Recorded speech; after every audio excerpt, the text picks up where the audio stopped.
Luego, ¿cuál es el fundamento de la plasmaféresis terapéutica en términos generales?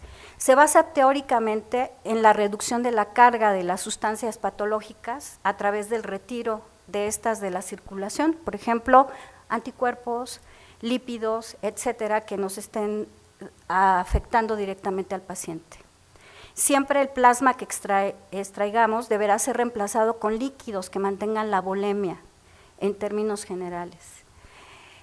Podemos extraer plasma en cantidades menores, no pasando más de 500 mililitros. Si nosotros pasamos de esa cantidad, en términos generales tenemos que hacer una reposición de volumen y esta cantidad dependerá del peso de nuestro paciente, ya que si no podremos tener problemas en cuanto a las volemias, si nosotros extraemos más de lo que el paciente pudiera tener de una volemia circulante. La extracción de un volumen de plasma aproximadamente remueve el 65% de un componente a nivel intravascular. Como les decía, hay dos técnicas en la actualidad para hacer plasmaféresis, una a través de centrifugación y otra a través de filtraciones de membrana. En nuestro país, la gran mayoría de las máquinas que se manejan son de centrifugación. Es decir, que puede ser a través de un flujo continuo o intermitente. Flujo continuo es que continuamente está pasando, estamos sacando del paciente sangre, la estamos centrifugando y al mismo tiempo se hace un circuito para regresarle lo que estamos extrayendo. Otra es la intermitente, que es hacer un ciclo, parar y volver a reiniciar. Las máquinas más frecuentemente utilizadas en nuestro medio son de flujo continuo y, por ejemplo, en pediatría se prefieren más las de flujo continuo que las de flujo intermitente en virtud de las modificaciones de volemia. Y la separación del componente se va a realizar por diferencias de densidad de los productos o de los componentes sanguíneos. Respecto a la filtración de membranas, se realiza a través de membranas que filtran el plasma por poros que separan las sustancias por su peso molecular. Específicamente las máquinas más utilizadas en este caso, en la actualidad, son las máquinas para los pacientes con problemas de homocigosidad, para específicamente con lipoproteínas de baja densidad. Hay pocas máquinas en México para remover filtración de membranas, y podrían ser las máquinas de hemodiálisis, las podríamos utilizar poniendo filtros específicos para poder utilizar estas máquinas. Todos los procedimientos van a requerir uso de anticoagulante. En términos generales se prefiere el uso de acetilcitrato de estrosa, pero también podemos utilizar heparina, sobre todo en las máquinas que remueven lipoproteínas de baja densidad o cuando van a utilizar filtros especiales. Requerimos un buen flujo venoso, siempre que se pueda. Si el paciente lo podemos tener, preferimos venas periféricas, una de entrada y otra de salida, pero la gran mayoría de los pacientes que están sometidos a un procedimiento terapéutico requerirán un catéter venoso central, lo cual aumenta la morbilidad de este tipo de técnicas. La mayoría de las patologías requieren protocolos que establecen de 1 a 1.5 volemias plasmáticas, con una duración en términos generales de 3 a 5 días, pero puede ser prolongada de acuerdo a la respuesta terapéutica. Los líquidos de reemplazo, en general se prefieren soluciones coloides, prácticamente albúmina con solución salina, se prefiere no transfundir plasma. Excepto en púrpura trombocitopénica trombótica o en síndrome urémico hemolítico, se prefiere el plasma sin factor octavo para este tipo de situaciones. Más adelante explicaré cuál podría ser la situación para no utilizarlos, y la mortalidad en términos generales de las plasmaféresis va de 1 a 3,000. Y esto, pues, en el adulto se asocian a veces a infartos al miocardio, embolias, etcétera, y el paciente tiene una complejidad mayor, sobre todo cuando ustedes están haciendo una plasmaféresis desde el punto de vista terapéutico, porque se asocia con el procedimiento con el diagnóstico de base, lo cual nos puede dar mayor complejidad.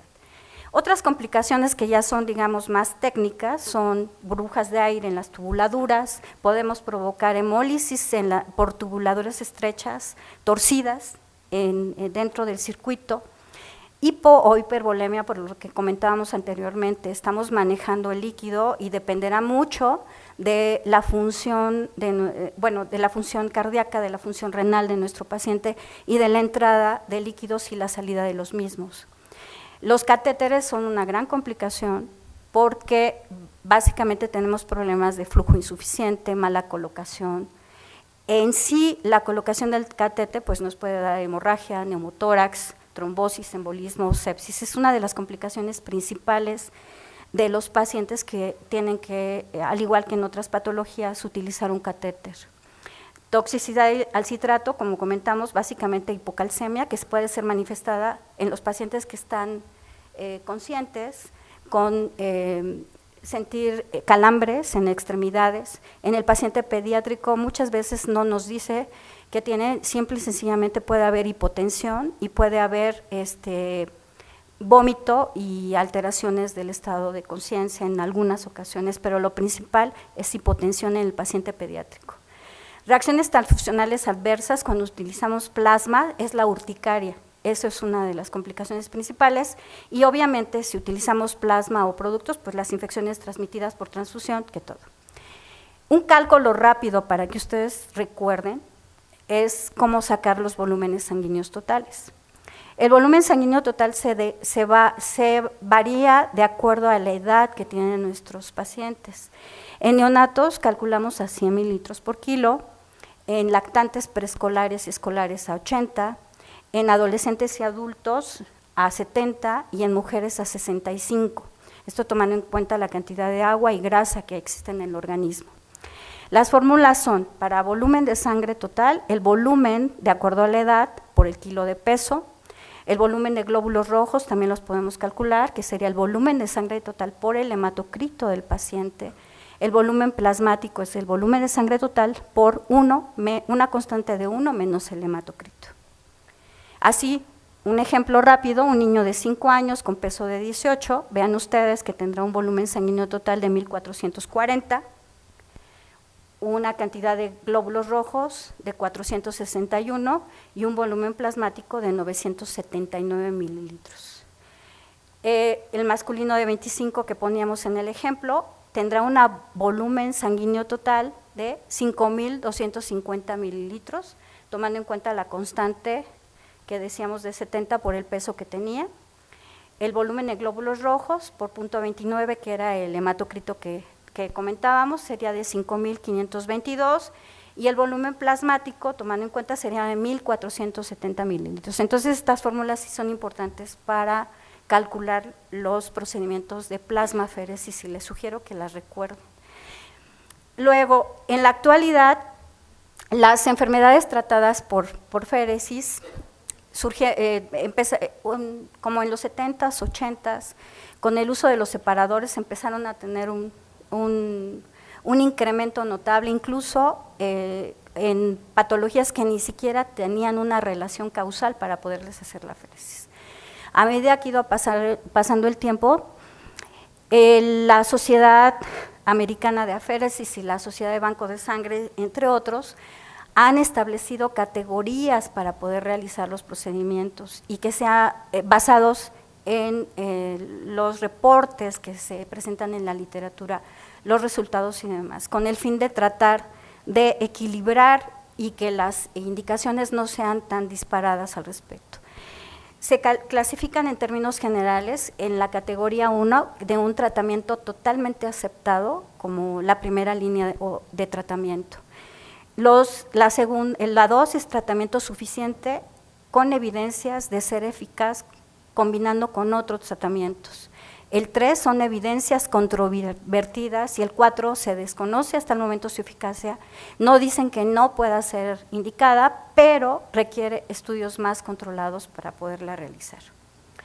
Así aquí les presento, por ejemplo, en el 2013, qué nos está diciendo las guías de la ASFA, básicamente para púrpura trombocitopénica trombótica, es una categoría 1, Se requiere de 1 a 1.5 volemias con volumen de restitución de plasma fresco desprovisto de crioprecipitados. Ellos recomiendan esto. La frecuencia debe ser diaria y debe de ser hasta que las plaquetas y la deshidrogenasa láctica se normalicen. En el síndrome ureico hemolítico ellos hacen una diferenciación que puede ser desde el punto de vista difícil para nosotros. En 1, cuando tenemos un anticuerpo antifactor H, en 2, en categoría 2 con mutaciones de complemento y en 4 asociados a diarrea, que no, entonces no tendría mayor situación para hacerla, sino más que todo estar transfundiendo plasma. Entonces, básicamente es igual que con la púrpura trombocitopénica trombótica y otro tipo de entidades que son, digamos, relativamente comunes por las que se hace la féresis.